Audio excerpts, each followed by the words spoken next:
The first time I noticed it, I thought it was just a rash.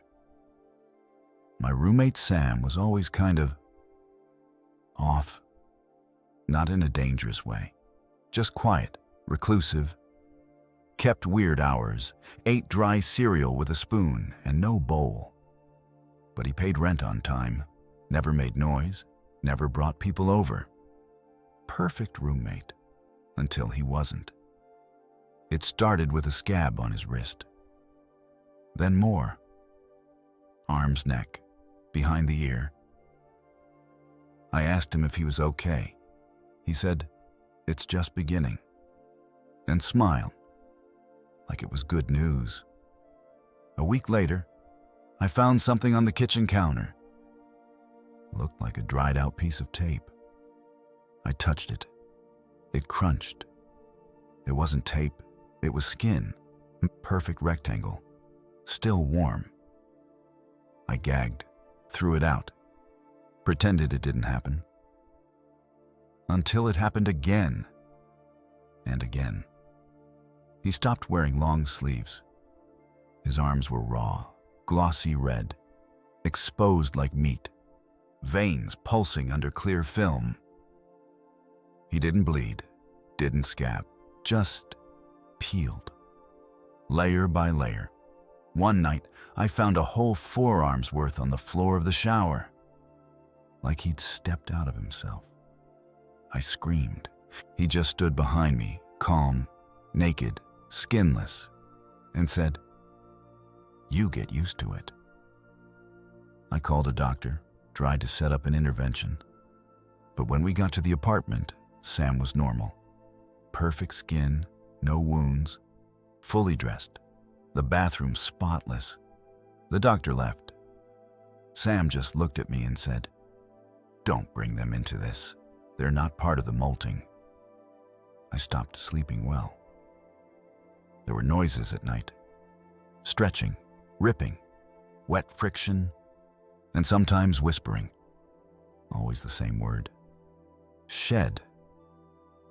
One morning I woke up and the door to his room was open.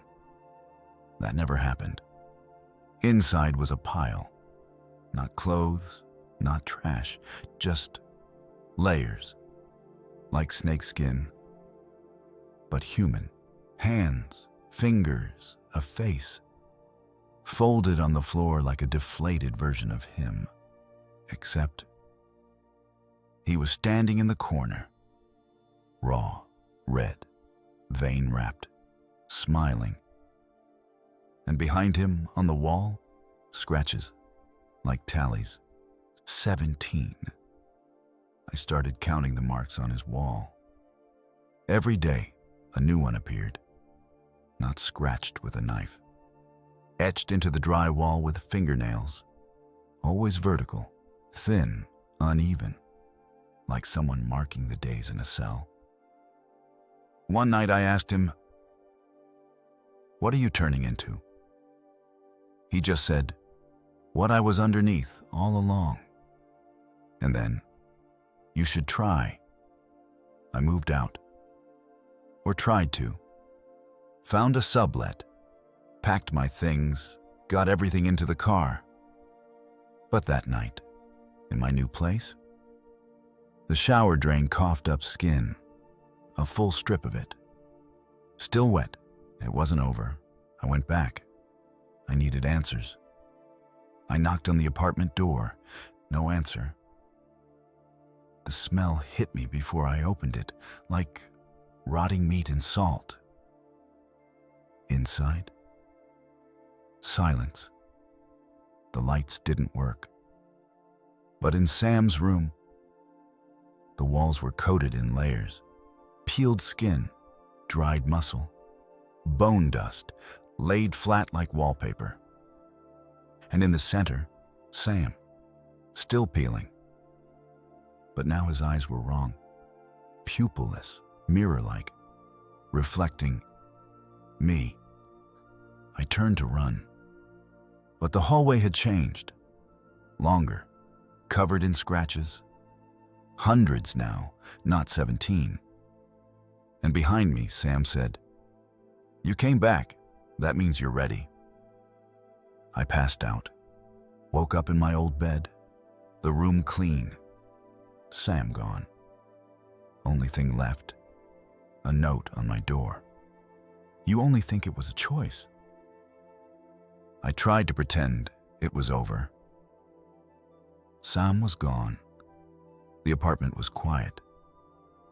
But then I found the first mark on my wall, one vertical scratch, fresh. I hadn't made it. The dreams came next. Dreams of peeling myself like fruit, starting at the shoulder, unraveling downward. It didn't hurt. It felt clean, like taking off a soaked shirt. And when I woke up, there was skin on my sheets. My skin. I stopped eating, stopped leaving the apartment. I'd see myself in mirrors, blinking slower, hair falling out, patches of red under my fingernails, and every night, new marks on the wall. 10, 15, 20. Then the messages started, written on the walls in something dark and flaking. Underneath is truer. The shell lies. Shed or stay dead. I looked up Sam's name online. Nothing. No school record. No lease. Even my landlord had no memory of him. There had never been a Sam. Just me. And a room I was never meant to enter. One night, I saw myself walking down the hall. Same clothes, same face, only cleaner, stripped, sharper, like someone had carved the real me from something dead. It smiled and walked into Sam's old room. I followed. There was no floor anymore, just a spiral staircase of ribs and nails. It led downward into a pulsing red glow. At the bottom, a mirror, and inside it, me. Still fully skinned, still scared, still wearing the wrong shape. The thing beside me said, "It's your turn now. Everyone sheds, eventually." I stepped forward, raised a hand, and began to peel.